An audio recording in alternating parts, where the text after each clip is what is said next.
um, actually doing the stuff, man. Um, you are good at, yeah, it's a good point. We should have a think. Oh, anyway, too late. It's too late. Recording is started. Recording is started. So, welcome to the Bears Bonanza podcast. I'm Samir. I'm joined by my buddy Gao. We're a few days out from the Bears game, if we want to call it a game. I don't know. Maybe we think of gladiatorial slaughter or something like that. It's a little bit more similar. Usually we start with some music, but today no music. It's the Bears don't deserve the music today, do they? Yeah, it's a slow torture. We don't deserve music. No music. Just our beautiful voices. So today we're gonna drop something on Nagy. Tomorrow we'll come back with something on True. Hopefully Danny will be joining us. Also keep a lookout for Robert Schmitz and Brett Coleman's videos that are going to be dropping tomorrow as well. Join the conversation. Follow us on Twitter at DannyBoy Bears Bonanza. Gal, let's talk about Nagy. Yeah, Nags. Good old Good, Nags. Bad, confusing. Well, I would say okay, just to kind of open up the conversation, a couple of high level points about Nagy. Whatever. So there's a debate in terms of whether the preseason reps would have helped or not, right? And Nagy's kind of sticking to his guns. I think regardless of where you come down on it, whether you're down with preseason reps or not, no matter how you slice and dice it, from the 8 months that Nagy coached this team in this offseason, from replaying the double doink to doing everything, putting emphasis on the kicker situation, doing everything he's done to kind of keep the no complacency. Whatever he did to prepare his team, particularly his offense, at least for week one, did not work. So whether it's the preseason or something, what he did for 8 months simply did not work. I think that's a fair call, right? I mean, I think it's more than fair. I think let's talk about the preseason here for a second.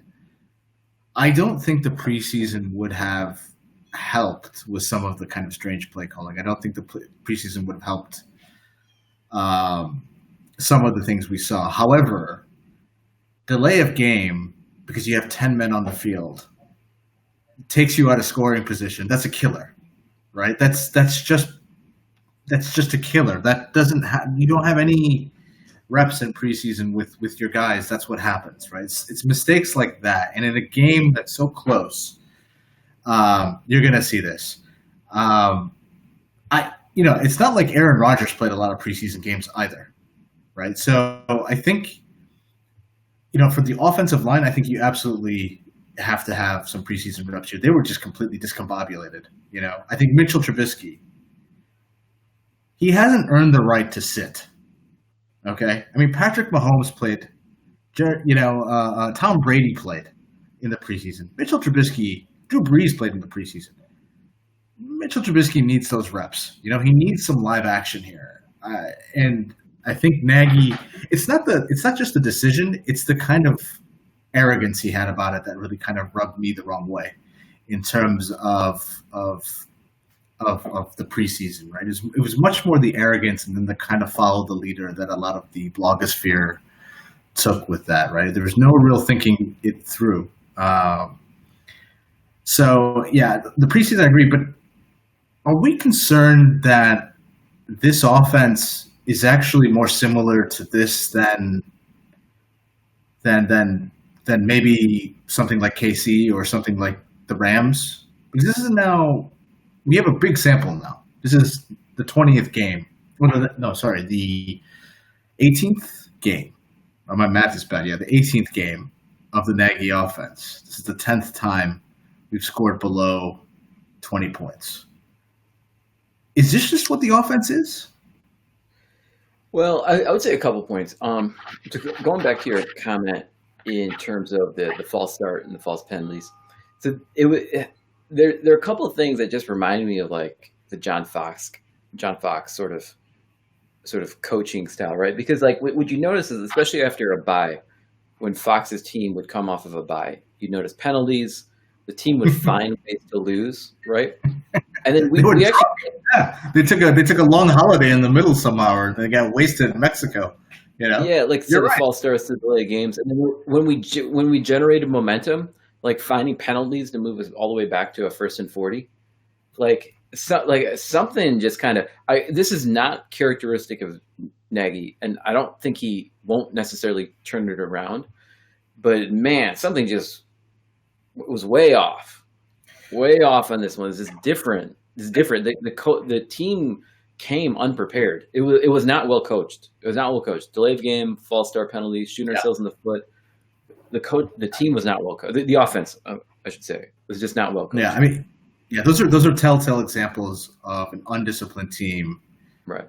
I went to a bunch of practices this year, and I see the way that Nagy coaches these guys, and it's pretty chill. It's they listen to music. They don't play more than 5 snaps at a time. No contact, and that's fine. I mean, like I get that. I get that the NFL is going in that direction. I'm not a curmudgeon, but you need to learn if certain things work or not, right? I'm going to give you one example: the Cordero Patterson call on 3rd and 1.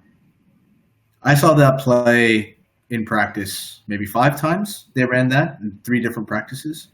It worked beautifully every single time.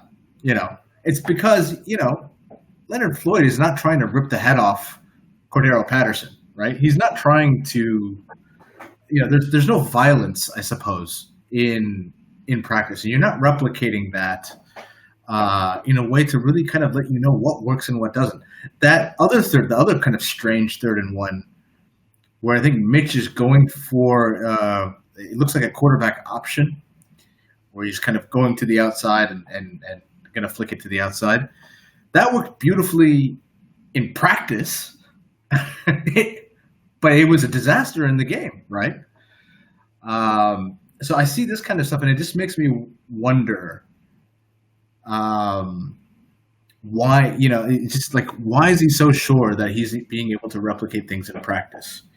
The other thing I want to talk about on Nagy here is 4th and 10 versus a 51-yard field goal. Now, I want to believe that Nagy isn't deeply emotionally scarred here about the Parkey thing. I want to believe that Sports Illustrated article, which makes him sound like a comic book kind of loser, villain, lunatic guy, is not accurate. I cannot explain that decision. It is such a strange call to make. What do you think, Gal? So there are 2 things. One is not kicking the field goal, and then the other one is going for it on 4th and 10. So there are 2 things that happen there. So one, not going it. So let's talk about going on it on 4th and 10. Going on it on 4th and 10. I think Hogan Johns, I think in their podcast, they mentioned that, and I agree. It's just out of pure frustration. Like why would you go for it on 4th and 10? There's no reason. There's no logical explanation. Analytically, and it's on his chart. It's on every coach's chart. It's 12%. Yeah, because if you don't get the first down, then you turn it over on downs at that field position where you are. Okay. If you kick it and miss, then you turn it over where you are. Let's say you got 5 yards. The difference is 5 yards, but as you mentioned, the chances of making the field goal was 80+%. 83. It was like 12% in terms of converting the 4th and 10. Yep.